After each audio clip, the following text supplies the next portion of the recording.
Jacobson. I'm Pam Lathrop. And we are here today filming the June edition of the Beloit Today Show. Could this be a nicer day? This is the best day ever, and there's some interesting surprises for you later in the show. Absolutely. You'll really want to stay tuned for what Beth has to do for you for the show today.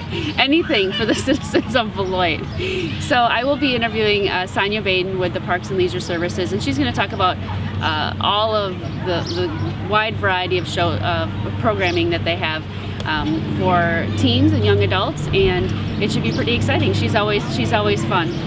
I'm going to be interviewing Fire Chief Brad Liggett and Sergeant Matt Donovan. Chief Liggett will be talking about boating safety and fireworks safety, because that's coming up, believe it or not.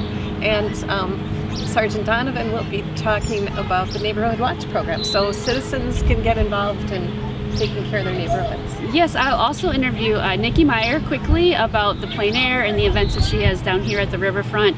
There's always something to do here, Mondays, Fridays, and sometimes on the weekends. And then I'll also interview someone from wastewater. Two people haven't totally decided who we're going to interview, but we're going to talk about clean sweep and how we should keep our waterway clean, and then also how to dispose of potential things that you shouldn't be flushing down your toilet like we once were told to do. Well, everybody gets odds and ends in their garages, old furniture polish, old this, old that, and it's a great way to get rid of those items. They don't yell at you. They just open your trunk and they're like, okay, we'll take it. Yes, that's right, at the Clean Sweep. I've done it. They like to keep the waterway clean, so it should be an exciting program, and stay tuned. Hi, I'm here with Nikki Meyer, my friend Nikki Meyer. She's the Executive Director at Friends of Riverfront, and here we are on the riverfront. And Nikki's here to talk about all of her activities for the summer. Yay! The summer is really gearing up, and many of you will see plein air painters. Plein air is kind of scary. People say, what does it mean? Painting outside. So all of the painters that you will see along the riverfront, downtown, and Beloit College are plein air painters. We have a big show in sale, Friday, June 13th, I can say that date, yes. at the Hendricks Center for the Arts, and that starts at 5 o'clock, and you can see all of the bodies of work that these artists have produced. And the biggest question is, when is the first concert? And back up. See, I knew. What are these artists painting and drawing, and what are they doing? Beautiful Beloit. They are capturing Beloit at its finest. They can paint either side of the riverfront. They can paint downtown Beloit, and they can paint the Beloit College campus. They can each submit 2 pieces of work. We have the show and sale. So the sale is you can get a piece of professional artwork of the city of Beloit, and they're beautiful. You might see them. There's pictures at Visit Beloit. There's pictures in your office. There's tons of people in town have them. These are great assets to your office or your home. I know you have a picture in your home. I do. And if you see the painters, they're very friendly. You can talk to them. I'm sure they are in their artistic moment, but I've met several over the course of the years, and it's an exciting event. And they're not just Beloit painters. They come from all around. We had last year a painter come from Canada. We have this year Makwanego, Waukesha, Caledonia. I'm just thinking of the ones that have registered. Milwaukee, New Berlin. So we get them from Madison, Rockford. So already we have 22 registered. Last year we had 65. It's early in the registration. People ask me, when do the painters paint? Early. They don't like it when the sun hits the noon hour. So if you're going to look for painters, they're usually out between 8 and 10. They usually paint their painting in 2 hours. So they are capturing Beloit, and like you said, it is beautiful. It makes you think, I wish I could paint, but more importantly, I want to buy that art. That's right. And the artists love it when we buy their art, because of course they get a sale out of it, and Friends of Riverfront gets a certain percentage to carry it on. Okay, so now we can talk about your dancing. Oh, dancing! Dancing started, and our first dance lesson was swing, and we had over 68 people out dancing and carrying on at the Harry Moore Pavilion. this coming Monday, it will be line dance lessons, which you don't need a partner. I'm hoping for 100. The breeze always comes off the riverfront, so we have the concessions downstairs for water and ice cream novelties so that people can really, stay hydrated and stay focused, and people just love coming. Last year we had a lot of Madison, Belvedere, Rockford, and Beloiters. So it's Monday nights. It's at the Harry Seymour Pavilion. What time is it? Is it free? It is free. It is lessons start promptly at 7. You have a lesson from 7 to 8, and then open dancing from 8 to 9. So we build each week. So this coming week we'll have line dance, but in the open dance they'll throw in some swinging, they'll throw in a cha-cha or two, they'll throw in a waltz. All you have to do is say, I would really like to rumba. Would you like to rumba? Sure. Well, you need to come and learn. So dancing has started. We always have a great crowd, and more importantly, Dancing with the Stars is over with, but you can dance under the stars, and we have a big watching population. So. Yes. So you have plein air, you have music, dancing at Harry's, and then you have music at Harry's. So on Monday nights you learn dancing, and on Friday nights you can dance behind the band, music and more. The schedules are out. You can find them at Visit Beloit. You can find them at the Pump House. You can find them online. Our first concert is June 20th. Do you know who's playing? I do. Vito and the Torpedoes, which all-time fan favorite. Local. Yes. Tim Krause. Mm-hmm. Yes, he comes out in the crowd with his horn, and people just love it. Come early. We do have a parking situation. People say there's never enough parking. There is overflow parking at the ABC building, so it's going to be a beautiful night. It is sponsored by Beloit Health System. You know what someone told me once about parking problems? What? It's the best problem to have, which means you have a fantastic event. It is. We have local vendors. It's an awesome night. The movie this year, The Incredibles. Everyone's a superhero. You could be Wonder Woman. I could. Yes, yes. So you can come out and enjoy almost every Friday night. We welcome you. There's great breezes off the river, great music, new bands this year. Well, Nikki, that's a lot of information. So what's your website so people can go to it? friendsofriverfront.com, and you can also sign up there, and I send out weekly e-blasts, and you can get one of those to know the kind of music and the kind of dancing. Fantastic. Thanks for being on our show again. You are so welcome. Beloit's the best. Alrighty, I'm here with Sonia Baden. She is crazy, first and foremost. Sonia, what's your title? Recreation Coordinator for the City of Beloit, Parks and Rec. So Sonia is responsible for all of our summer activities through Parks and Rec, and this is one of them. So Sonia got me in a kayak this morning, and you can rent them here at the lagoon at your leisure. Tell us more about that. You can. The lagoon is now open for paddle boat rental and concessions 7 days a week from 11 to 8 p.m. Oh, and weather permitting. Weather permitting, sure. Now, in addition to the kayaks, there's also the paddle boats. And can you talk about the prices for both? I can. $5 is the fee for the 2-person boats. $8 is the fee for the 4-person boats. The kayaks and the bikes are $5 for an hour. And I know that they also have some treats down here too. So if you come here and you work up an appetite, you're certainly welcome to have some ice cream afterwards. Now, in addition to the lagoon, you also cover the golf course and Kruger Pool. Yeah, and the pool is scheduled to open on Friday, June 13th. June 3rd, so that's coming up. And will there be season passes as there are usually? We're selling season passes now. If your child is part of the swim team, they can come in and register for that now. We're taking swim lesson registrations. We're booking birthday parties at the pool. If your church picnic or if you have a giant family gathering that you want to rent out the pool, we also do private pool rentals. So a little bit of everything. Also $2 days at the pool. Every Monday, all summer long, $2 per person admission. Can't beat that. Birthday parties, I think I had a birthday party when I was little there. I have this note because I didn't realize I'd be in a kayak today. But so there's other things in addition to that. You can rent out the pavilion and also parks. Tell us about that. We do shelter rentals also all summer long. Between May and October, you can rent any of the park shelters that are not considered a neighborhood park. So there are 3 in Riverside Park, there are 2 at Leeson Park, 2 at Big Hill Park, Hilliard Park, quite a few. But that you do all of these things at the Parks and Leisure Services office in the old pump house on the corner of Pleasant and White. Now there's also some other events if you're a little bit more competitive, and I see there's a soccer camp, tennis lessons, there's Wacky Wednesdays, the NFL punt. Yeah, I just tried to kind of list some of the things. All of those programs that you just mentioned are things that we have done for the last several years, steady returning programs, but we also have lots of new programs again this year, so all kinds of stuff. Nice. Yeah. And what's new for 2014? The thing that we're most excited about right now that we're working on is our Touch a Truck event. This is going to be an event that targets younger children, but we've got the Rock County Canine Unit coming, police and fire from the city will be represented, Visit Beloit will be there, Dewey's, Christofferson, all of these people are bringing really large equipment that kids can get in and touch and talk to operators. Sure. It will be here at Riverside Park in the Rotary parking lot. There's also a dive team. We have a dive team, we have a junior high sand volleyball program that's due this year. Just so many new things. And then I know that you always do pickleball, but you also, can we talk about Coop, the new tournament that's going to be down here in August? Yes, that will be in August. We're kind of floating away. That's okay. You need us to come back? No, we're good. See? Yeah.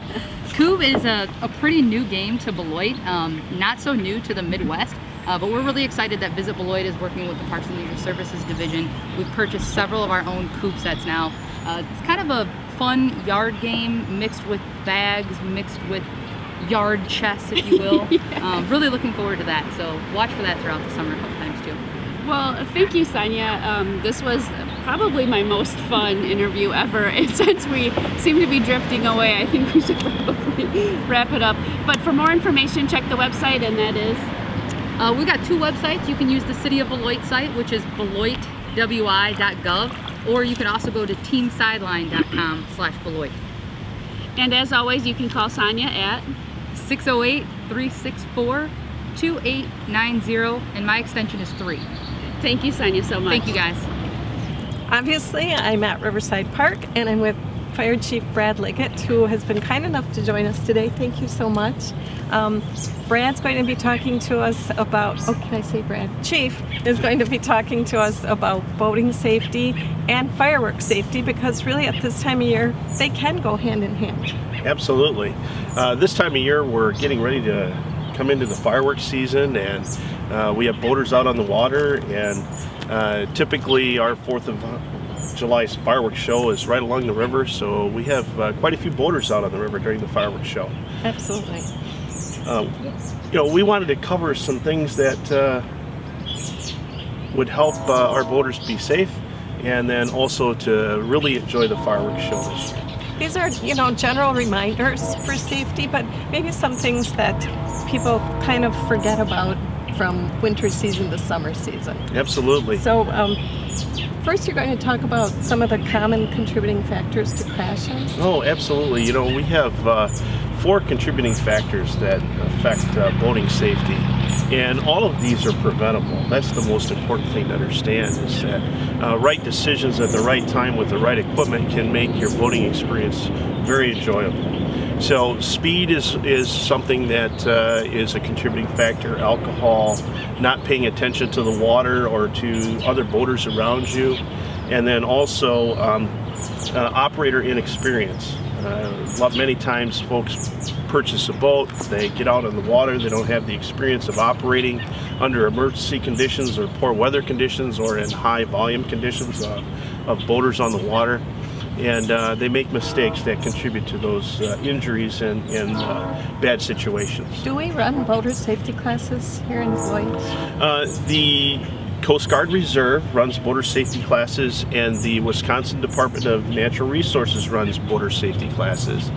You can contact both of those organizations to attend one of those classes when they're offered in the area. And they're well worth it. Absolutely, they're very well worth it. And as a matter of fact, if you own a personal watercraft or if you own a boat, or you own a snowmobile or a four-wheeler, and you were born after 1986, you're absolutely required to take those classes before you can operate those on state waters or trails. Okay. Now, let's talk about some of the common sense safety tips. One of the things, the first and foremost thing that people have to remember is we can't have alcohol in water. You can't drive drunk, you can't operate a boat drunk. And, I know it's the 4th of July, and typically spirits are part of the celebration of enjoying that time. But it's important to understand safety is first, and no drinking and driving while you're in the boat. No, absolutely. I guess it's sort of like driving a car. Have a designated driver. Absolutely. If you must have alcohol, then have someone who's a designated driver. So iced tea is just as refreshing. Absolutely. And it's a heck of a lot safer. Right. Also, maintaining safety equipment. It's really important to have the right safety equipment in the boat. You have to have a life vest for every person that rides in the boat. So if your capacity of your boat is 6, you need to have 6 life vests. And you have to have various sizes so that you know that you're going to be able to fit the passenger that's in the boat. You may need to have a smaller child vest for a child, and for me, I would need a double XL life vest because I'm a rather big guy. And so you make sure those properly fit. There is sort of a shelf life on life vests too, right? Yes, there is. They do not keep their buoyancy forever. That's correct. Certain materials that life vests are made out of don't maintain their buoyancy forever. They get dirty, they get full of debris from the water, they get full of mold and moss that grows into the flotation device itself that you can't see, and it affects the flotation capacity of the device itself. Mm-hmm. So you'd want to check on those too. Absolutely. You want a Coast Guard throwable device, a throw ring, a throw rope that you can throw to someone who falls out of the boat and pull them back to the boat. You want to make sure you have a fire extinguisher available. You want to make sure you have a waterproof emergency kit that includes a communication device like a CB radio or a cell phone, a first aid kit, a toolbox, and maybe even some common parts that you would need if an engine stopped working, like a spark plug or a fuel hose, to help make quick repairs out of the water. Oh, I've seen a lot of boats just sort of stuck in the middle of a lake or a river, and they just have to wait for someone to sort of get a clue and come over and rescue them. Absolutely. So if you have a communication device, then you can call for help. Absolutely. Be weather-wise also. Understand the weather that you're going to have out on the water. Make sure that your boat can handle that weather. And then understand your limitations in being able to operate the boat in those weather conditions. Your experience might not be great enough to handle some of the wakes and waves that might occur in high winds. And your boat might not have the capacity to get through those either.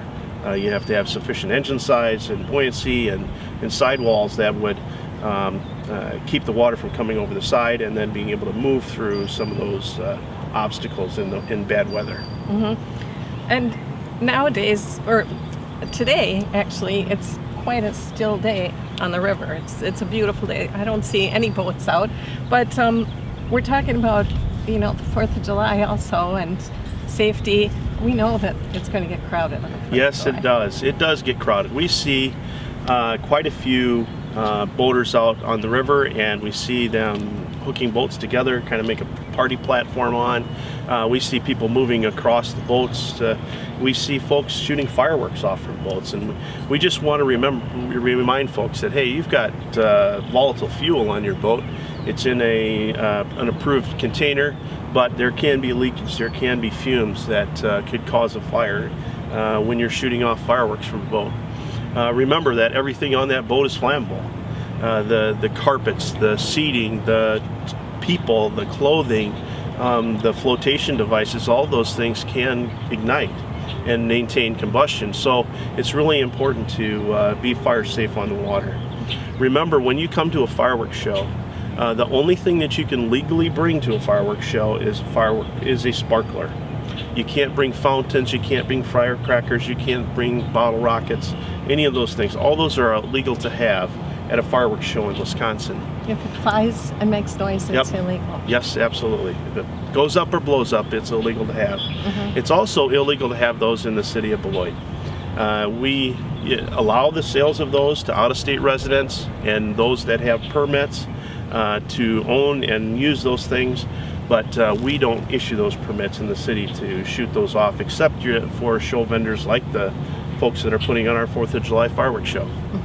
And we would just sort of encourage people to be considerate when you're sitting on a blanket. Don't put your sparkler close to other people, I guess. You know, it gets very crowded down here at the 4th of July, and of course we would certainly encourage everyone to come out to enjoy the riverfront and the concert and everything, but you know, use common sense like you said, and use a little neighborly concern, and I think Absolutely. we'll all get along. I absolutely agree with you. Common sense is the big deal, and respecting your neighbor is so important. We have, and I just want to remind folks that even though sparkler may seem benign and not something that could cause injury, our most common fireworks injury is from a sparkler. Now, if a person has, well, first of all, how hot do those get? They get about 1,800 degrees. Okay, so you're letting children use 1,800 degrees. That's kind of scary. Just be aware. If a person has a question about fireworks that they might have or something they found in their garage, who can they call? They can call Fire Station number 1, 364-2900, and we'd be happy to answer their question. If someone would like us to come out and talk to a community group or a church or anything like that about fireworks safety or boating safety, we'd be happy to do that. The chief has a lot more to say, and he'd be willing to share it with your group, so please give him a call. Thank you. Thank you, Pam. Have a great day. Thank you. Sergeant Matt Donovan is joining us today. Thanks for stopping by. We're going to be talking about the Neighborhood Watch program. And I know there's lots to say, and here's one of the signs that you might notice around the city. Yeah, it's a great program. We have about 30 to 40 neighborhoods right now that are participating in it. We got 3 prospective ones right now that have been given the program information and trying to get one started. It's not hard to do. The only thing the police department requires is establish a phone tree, which in the booklet here that we have on how to start a neighborhood watch, it tells you things you can do and how to get one going. You get a phone tree together, you have your first meeting, and once you've had those 2 things completed, then we post your signs on your neighborhood. And then it's basically 2 meetings a year. One of those meetings can be the National Night Out, the Crime Stoppers National Night Out, which is August 5th this year. It's usually, I think, the first Tuesday of August. That can count as 1 meeting. Outside of that, it's whatever the neighborhood wants to do. It's their program. It's to expand and protect their neighborhood. How big is a neighborhood that would be involved in this? So it would be a 1 block, 2 sides of the block? Typically it's just 1 block. Sometimes they can go off to the sides a little bit, and a lot of times they interlink. Some of them are interlinked. We, especially in the 300 and 500 blocks of Vernon, Kenwood, Highland area, because it's such a long block, they typically work together and establish a block. But it can be we don't want them too big, because then they get too big, then it can be kind of hard to manage. But 1 or 2 blocks is probably the maximum size you want to go. Outside of that, then you just kind of want to have your own block, and the captains stay in touch with each other. Maybe they can coordinate meetings and things together. That's fine. Block captains. Typically, part of the Neighborhood Watch program is really getting to know your neighbors. So they have meetings, but the meetings, they're on their own. But you were telling me that the police department does have reserves who will help them research yeah, sure. Topics. Yeah, our Beloit Reserves units, I've enlisted them, I guess, to help me out with this, because I am the coordinator. They're the volunteer group. They help with topics of like burglary prevention, robbery prevention, not drug and gangs. We'd actually bring our drug and gang unit in to maybe talk on that topic, but any topic that they can research and maybe present to the blocks, we'll absolutely do that for them. It helps them earn understanding of what Neighborhood Watch is, and maybe will help build their resume for a lot of them want to be police officers. So it gives them an idea of the PR and the inner workings of Neighborhood Watch and how to get one going. And Why would a person want to know their neighbors? I mean, that seems like a pretty easy answer to that question, but a lot of people don't know their neighbors. Yeah, this day and age with all the electronics, social media, game systems, even kids are playing inside more often than being outside in the neighborhoods. You really lose touch with your neighbors, and a lot of neighborhood safety is just getting to know each other and understanding who needs to be in your neighborhood, who should be in your neighborhood. Well, that don't look right, and call that in, and to assist us with your neighborhood safety. It all comes down to it's your neighborhood. You're there, all your neighbors and you are there 24/7. Unfortunately, in this day and age, we know police officers can't be there 24/7. They are very busy. And by being there monitoring and know who should be there and calling us, when we can come and look into things. So it helps us keep your neighborhood safe by you monitoring and knowing who should be there and who shouldn't. And you do have some pamphlets that help people get started, but also to give people ideas on, how Yeah. to continue the program, keep it interesting, keep Yes. people involved. Yes, the hardest part is the initial startup. And that's the block captain. And we do assist them because some neighborhoods, maybe they might be a little uncomfortable going door to door trying to invite people into the program. And we'll go out and knock on doors with them. But that has to facilitate through the neighborhoods. It's their neighborhood watch. We're not going to, set up your meetings. We're not going to run your program. It's yours. So yeah, the captain will get this how to start a program. It has a bunch of ideas on what you can do. There also is a participant handbook. Gives ideas of what the participants would participate in. It's not as in-depth as the block captain, but again, the initial startup is the hardest part. And that's just getting that phone tree together and establishing that first meeting. After that, you have the phone numbers, you have the addresses, you have everything you need to maybe set up your meeting, 2 meetings a year, maybe get your neighborhood, the block party going for National Night Out, and that's it. I mean, there's not a lot to it after that. Well, the advantage too of knowing your neighbors is if you see something suspicious, maybe you can, call up your neighbor and say, hey, do you know there's somebody in your backyard, or are you expecting a landscaper? Also, if people have issues that they want to report, you have a non-emergency number. What is that number? Sure. The non-emergency number is 608-757-2244. Yeah, if you have a suspicious thing or you see something suspicious, a lot of times we go to a burglary call or we'll go to a theft call and we'll do a neighborhood survey and the neighbors say, yeah, I noticed somebody there a couple hours ago. Well, a couple hours ago would have been a good time to give us a call, and hopefully some officer would have been available and we can get there. Of course, there's always a chance we're going to be busy, but sometimes, all the chips fall in place and we're able to go and identify that person. Even if nothing happens in your block, at least we can identify the subject. We can get him into our database in our FI field interview database. So if later on something does get reported, we can go back in the database and search our database and during that time frame to see if anyone suspicious was in the neighborhood. It at least gives us someone to go talk to. Absolutely. Well, I hope that people are going to be contacting the police department because I think that this is a great program. I think it's, it's important to know your neighbors, and the sign is a little bit of a deterrent, you said, to people. So especially if you guys are really involved and they know you're calling.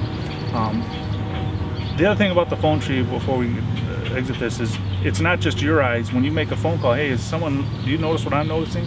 The more eyes we can get on something, the more witnesses we have, the more likely we can get a good identification, maybe a license plate, a car description, because one person can't see everything.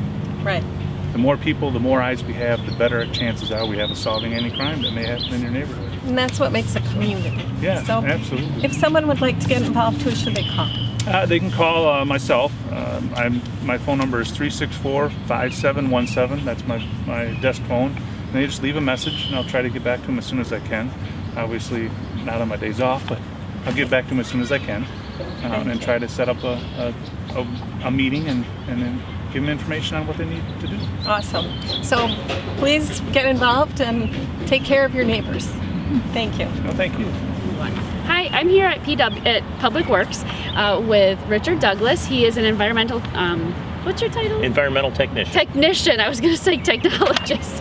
How long have you been with the city? 15 years. And have you always been in water? Yes. What you might not know is that in addition to our water facility out on Willowbrook Road, we also host staff here at 2400 on Public Works. We have two buildings that are across the street from each other. And what Richard is here today to talk to us about is the Clean Sweep program that we're running this year on June 14th at Public Works. So tell us more about Clean Sweep and why it's so important to your department. It's very important to us because we don't want any of these toxic chemicals to wind up in the sewer system, because once they wind up in the sewer system, they can wind up in the river, which poisons fish and people and makes our water undrinkable. So we, in conjunction with Rock County, hold a Clean Sweep program where we accept waste from households and small businesses and farmers so that they can bring these things in and they can be disposed of properly. So there's several different programs in Rock County, but the city of Beloit is on June 14th. Can you talk about some of the things that the average person might bring in if they're thinking, oh, I have some things that I don't use anymore? Sure.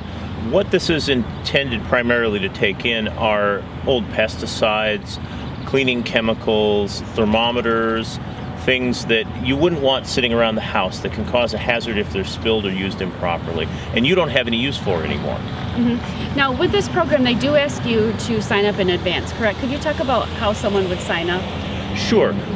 You would simply have to call the number that's provided on either of these two flyers that get handed out or posted. And I believe that number is 754-6617, extension 118. And they would schedule you to come in and drop off because the time is limited and the amount they can dispose of is also limited. So they want to make sure they don't get too much all at once, that they can't handle it. Right, and this is a great time. So if you are getting in your garage and finding things that you're not using this year, you can set it aside and bring it to this event. And we've had people do that when they move. There's other times when you start finding things that you don't need that you then get rid of. And speaking of getting rid of things you don't need, Water Resources is also a sponsor of another program at the city of Beloit. Yes, we are. Can you talk about the other program you have? Sure, we have one other program where we can divert prescription drugs from going into the sewers. It's a growing problem that's been happening all over the country and all over the world, where people who are done with their pills will dump them down the toilet and flush them away. The problem with that is our wastewater treatment plants aren't designed to remove those drugs from the water, so they pass right out into the rivers and lakes. They can harm fish, they can harm people, they can harm other animals, and basically make the water unfit to use. So we have a program where you can take your used or old prescription medications downtown to the police department lobby.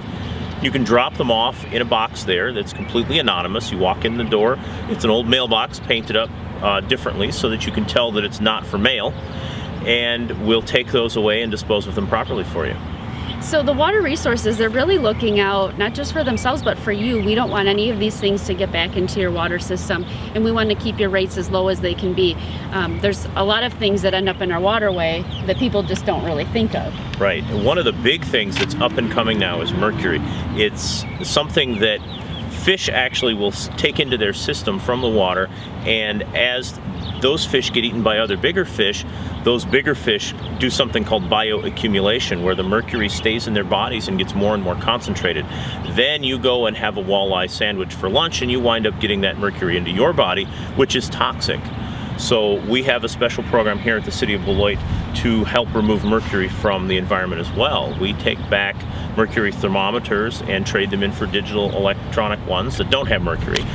We have a law in the state and in the city where you can't sell a mercury thermometer any longer. And we also try to provide a pathway for used fluorescent light bulbs through the Clean Sweep event, where you can bring in your used fluorescent lights and turn them in. And while we're going on some public service announcements for wastewater, they've also asked people recently to not flush these types of cleaners that say that they're flushable. Could you talk about that a little bit? Certainly, yes. It's a growing problem all over the country. The flushable wipes certainly will go down your toilet. You put them in the toilet, you run the handle, and they disappear. And unfortunately, a lot of people think the interaction with them is over at that point. The problem is that those rags or wipes don't dissolve in the water like toilet paper does. They get hung up in pumps.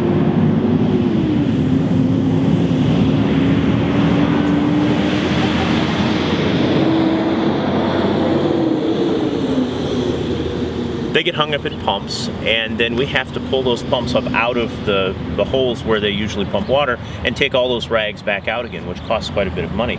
If we get too many of those tied up in the system, they can actually cause the motors to burn up and have to be replaced. And this is a nationwide issue. This isn't just the city of Beloit necessarily being nitpicky. These are all of your colleagues in other parts of the state of Wisconsin and the nation. They all have these programs going, but something that we appreciate is that wastewater is always trying to educate our residents so that we know what mistakes we might be making. A couple things about the Clean Sleep that we forgot to mention is that when you come here, it's going to actually be behind us. It's going to be, well, you can tell us where it will be. Yes, typically they're right next to the blue building, and they have a station set up where you can drop things off. And they'll accept no questions asked. We appreciate that you're just dropping things off rather than dumping them down the sewer or, God forbid, your toilet or Right. who knows where else you would put it. So we appreciate your help. Is there anything else you wanted to mention today? There are a few things you can't bring to the drop-off. One of those would be any biomedical waste. We don't want any toxic chemicals, explosives, poisons, radioactive material. The sorts of things that you wouldn't want to handle yourself, you aren't going to be able to bring here either. Sounds like a good idea. And hopefully you don't have any of those in your garage. So, Richard, thank you again for being on the show. We really appreciate You're welcome. it. Hi, I'm Linda from Visit Beloit, and I have 3 guests with me today. I have Matt from Visit Beloit, and I have 2 members of our go-to crew, Paige Frendel and Melissa Guile. And we just wanted to tell you about a few great things that we have coming up in Beloit.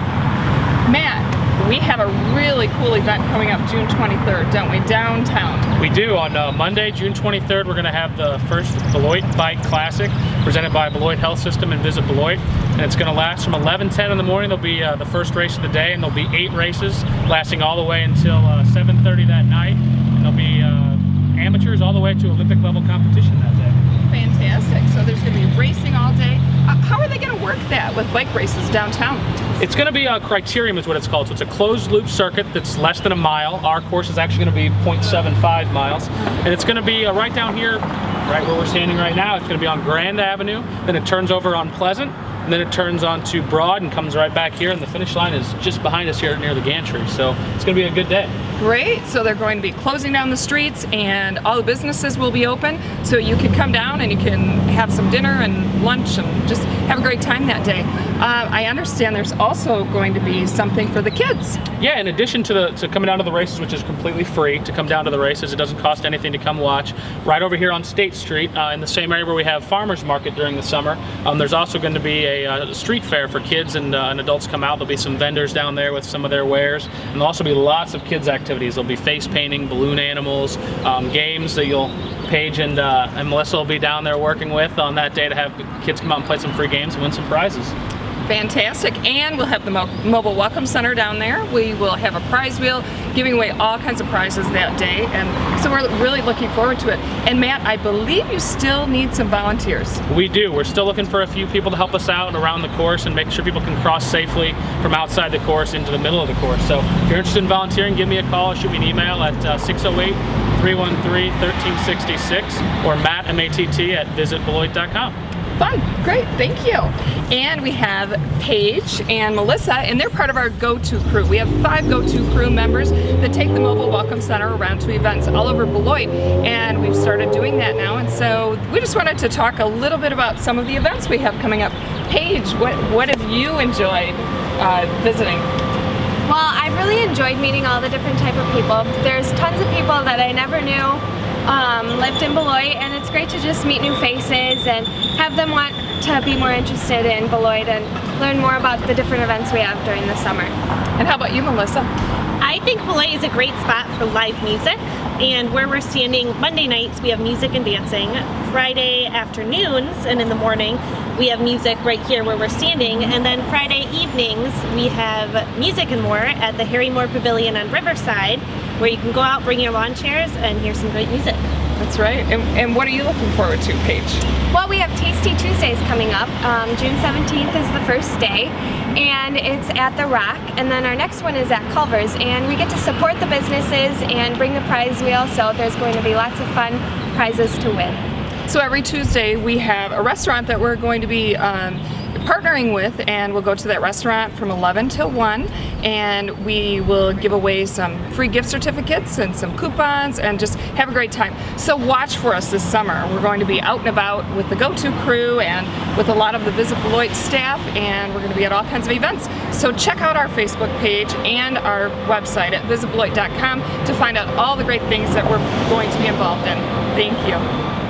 The end of a beautiful show. That wraps it up. I think we had a lot of fun today. I commend Beth for getting into the kayak. Well, Sonia promised me I wouldn't get wet, so I don't think you did. I Not a didn't. drop. No, it was amazing. I've heard you can get wet if you want to. Oh, absolutely. But Sonia also said that people are kind of afraid to take out the kayaks because they're afraid they're going to tip over. But Oh no, it was simple. so And I even had my oar backwards. the whole time. Paddle. My paddle, yes, that's what it was. We're such novices. Well, we had a great time filming the show. There's always something to do. I think we've learned there's a million things to do, and when you do it, be safe, right? Absolutely, yes. And there's a lot of fun things coming up. It's summer. People should be enjoying this park and get out. And we hope to see people at the fireworks on the 4th of July. There's a concert coming up.